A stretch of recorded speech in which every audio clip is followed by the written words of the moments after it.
Hey guys, it's November. It's my favorite time of the year. We're back in the middle of indigo season, and just finished a survey today. Got a couple indigos. Actually got a pine snake as well. A really good, exciting start to the field season.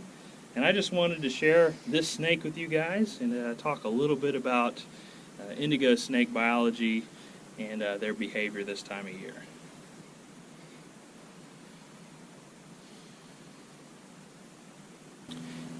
Eastern indigo snakes are the longest snake in the United States, the longest native snake.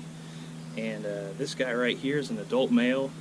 He measured about 6.5 feet long, and the record for a male indigo is right around 8.5 feet. So these guys reach some incredible sizes, and this snake right here is impressive enough. I can't hardly imagine an 8.5 foot indigo. That would be remarkable. Now these guys right now, this time of year, are out here on these sandhill habitats, these real xeric places where you'd find gopher tortoises. And in fact, these guys are seeking out gopher tortoise burrows to escape winter weather. But during the rest of the year, these guys travel extensively off of the sandhill habitat into lowlands, swampland, river floodplain, flatwoods, those types of habitats that are a bit cooler, because these sandhill habitats get really hot during the summer, and a black snake just wouldn't fare too well in such a hot, dry environment. And those lowland habitats these guys migrate to are also going to be more rich in prey. These guys will eat just about anything they can overpower, including frogs, fish, other snakes especially. But they've been documented eating turtles, baby alligators, and all sorts of animals. So there's a lot more opportunity to hunt in lowland habitats during the summer. But right about this time of year, these guys come back to sandhill habitat, and they're of course seeking out gopher tortoise burrows. But they're also here to breed. This male is likely, or has likely been covering a lot of ground looking for females. This time of year, usually November and December, the first half of indigo season, males will cover a lot of ground. They'll be going from burrow to burrow looking for females. And if they happen to run across another male, well, then they start to combat. Males of this species, when they encounter each other, will intertwine, and there's kind of a wrestling match. They try to overpower one another. But unlike our pit viper species, which also perform male combat, Eastern indigos will actually bite each other. So it's actually pretty common to find male indigos this time of year with bite marks on their neck, either fresh wounds, small lacerations, or scabs, or even old scars from their run-ins with other males. But that doesn't really pose any significant threat to their survival. They typically heal up pretty quick, and by this time next year you probably wouldn't even see it. They shed it off.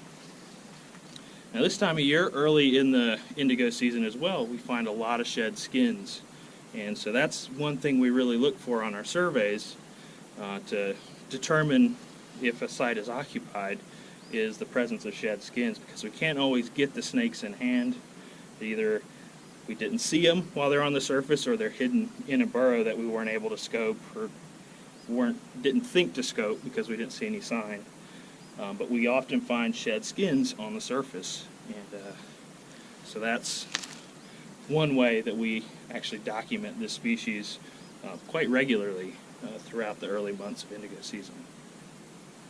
Now the latter half of the season, generally January through March, the males kind of slow down. They're not really, the peak of the breeding is basically over. They're all kind of just hunkered down waiting for warm weather again, to where they can disperse back into lowland habitat. However, the females will spend a lot more time up on the surface in the latter half of the season, and that's because they've got eggs, and they've got to incubate those, they've got to thermoregulate a little bit more, so they're often up basking. So we tend to see more females during the second half of the season, and less males. And even though our main SFD project has ended, surveying snakes for snake fungal disease throughout the coastal plain. Even though that has come to an end, we're still testing all indigo snakes for the presence of snake fungal disease.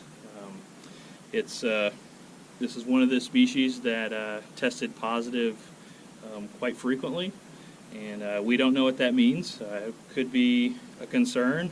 It may not be affecting the populations of these snakes in Georgia at all, but it's something we definitely want to keep investigating, so we're continuing to test these animals as part of our quick mark recapture process, and then we'll go ahead and release them that same day.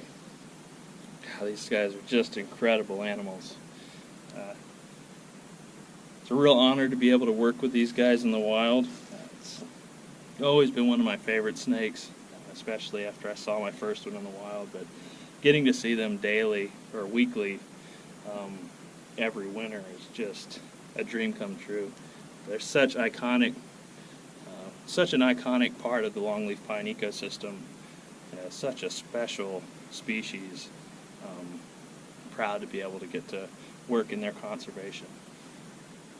This snake I've already processed, I've already measured and checked for a pit tag. This is a recapture. This individual was captured last year, so it's good to see him again, and be exciting to look him up in the database and see how much he's grown in the year's time.